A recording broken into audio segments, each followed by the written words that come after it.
미국 IRA 법안에 대한 한국의 반발이 거세지자 미국이 불을 끄려는 상황이 나오고 있습니다. 바이든 대통령이 친서를 통해 한국 기업에 대한 배려를 나타내고 의회에서도 IRA 유예 법안이 발의되면서 한국 자동차 업계의 기대감이 커지고 있습니다. 또한 미국 상원에서도 인플레 감축법 개정안을 발의했는데 한국산 전기차도 보조금을 받을 수 있게 조항을 3년간 유예해야 한다는 것입니다.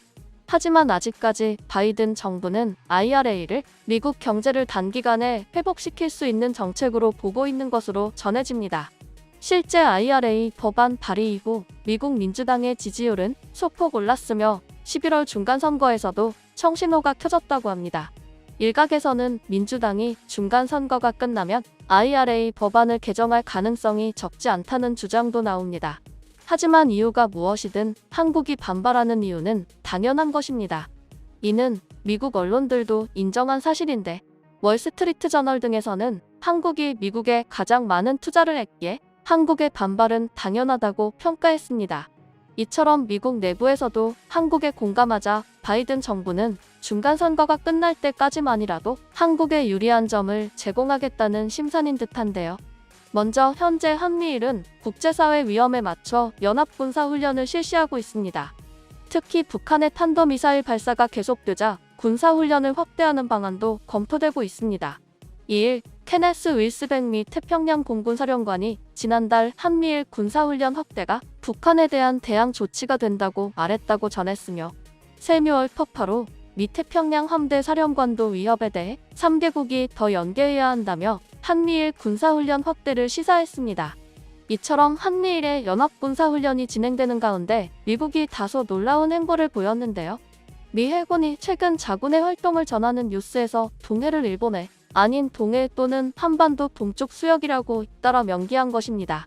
실제 미 해군 태평양 함대 홈페이지에 따르면 태평양 함대는 지난 9월 28일자 자체 기사에서 9월 30일부터 진행한 한미일 3국의 연합대잠훈련 계획을 알리면서 뉴스의 발생 장소를 한반도 동쪽 수역이라고 표기했습니다.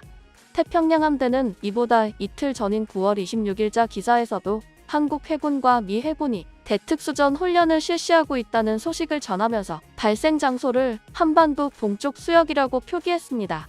특히 이 기사는 본문에서 로널드 레이건 항모강습단이 동해에서 한국 해군과 일련의 훈련을 시작했다며 훈련 장소를 동해라고 명기하기도 했습니다.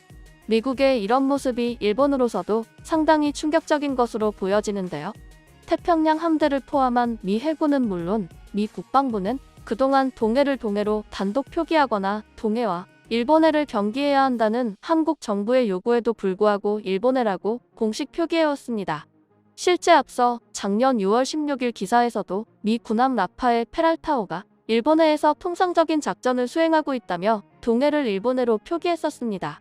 이처럼 미 해군이나 태평양 함대는 지명 표기에 있어 미국 정부의 공식 지침을 따르고 있습니다.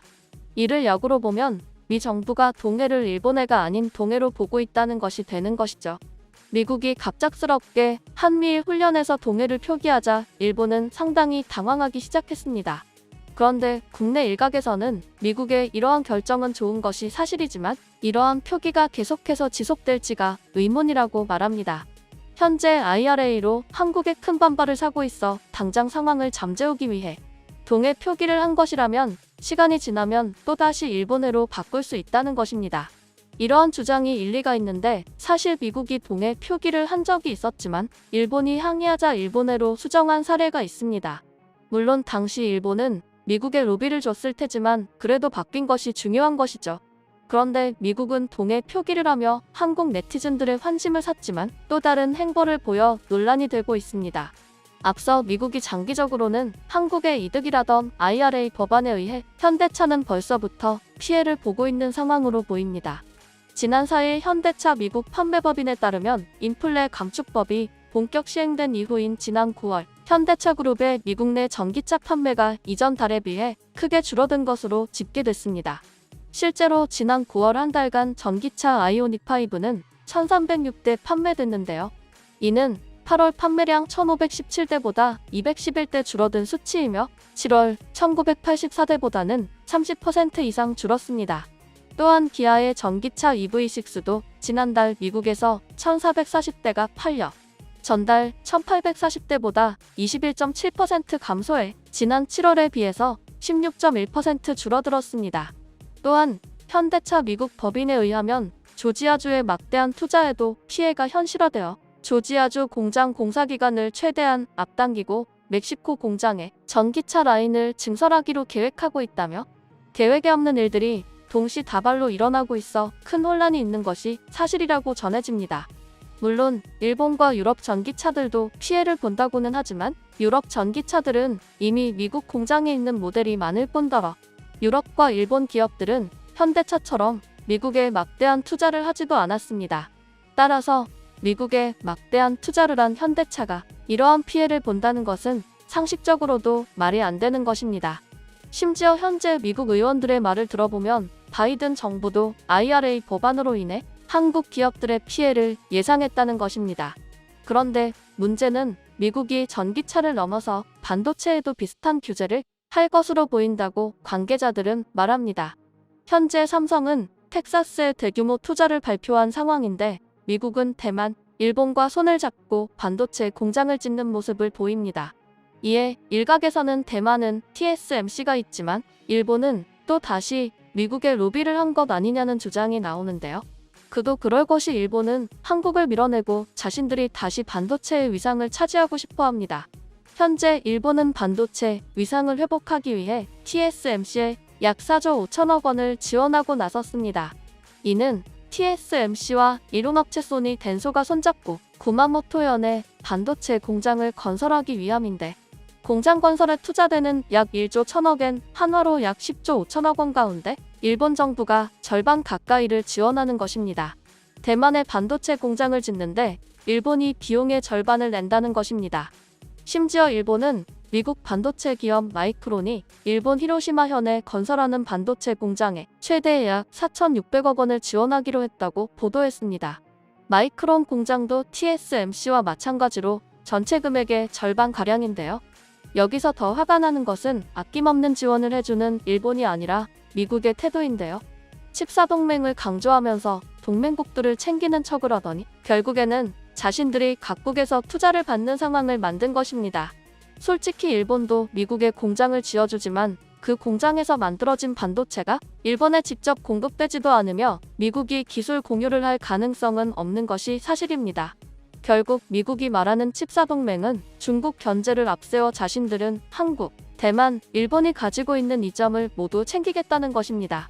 실제로 한국을 비롯한 칩사 국가들이 미국에 공장을 짓겠다고 발표했지만 아직까지 보조금 지급 세부사항이 발표되지 않았는데 미국의 마이크론이 공장을 짓겠다고 발표하자 곧바로 보조금 지급 방안이 나왔다는 것입니다. 그런데 관계자들은 미국이 이처럼 동맹국들을 이용해 자국 산업을 발전시키려 했지만 결국 자신들도 생각지 못한 뒤통수를 맞게 되었다고 하는데요. 물론 같은 반도체 분야는 아니지만 미국의 자존심에 상당한 문제가 생겼다고 전문가들은 봤습니다. 바이든 대통령이 사우디를 방문해 증산 요청한 사실이 무색하게 산유국 협의체인 오펙 플러스가 최대 규모의 감산에 합의한 것입니다. 이에 바이든 정부는 격분한 반응을 보이며 오펙 플러스의 가격 통제력을 꺾어놓겠다고 발표했습니다. 또한 미국은 오펙 플러스가 러시아와 손잡고 있다고 비난하며 추가 대응을 예고했는데요. 카린 장피에르 백악관 대변인은 브리핑에서 세계 경제가 우크라이나 전쟁에 따른 부정적인 영향을 다루는 상황에서 오펙의 감산 결정은 근시안적이라며 오늘 발표로 오펙 플러스가 러시아와 협력하고 있다는 것이 분명해졌다고 말했습니다.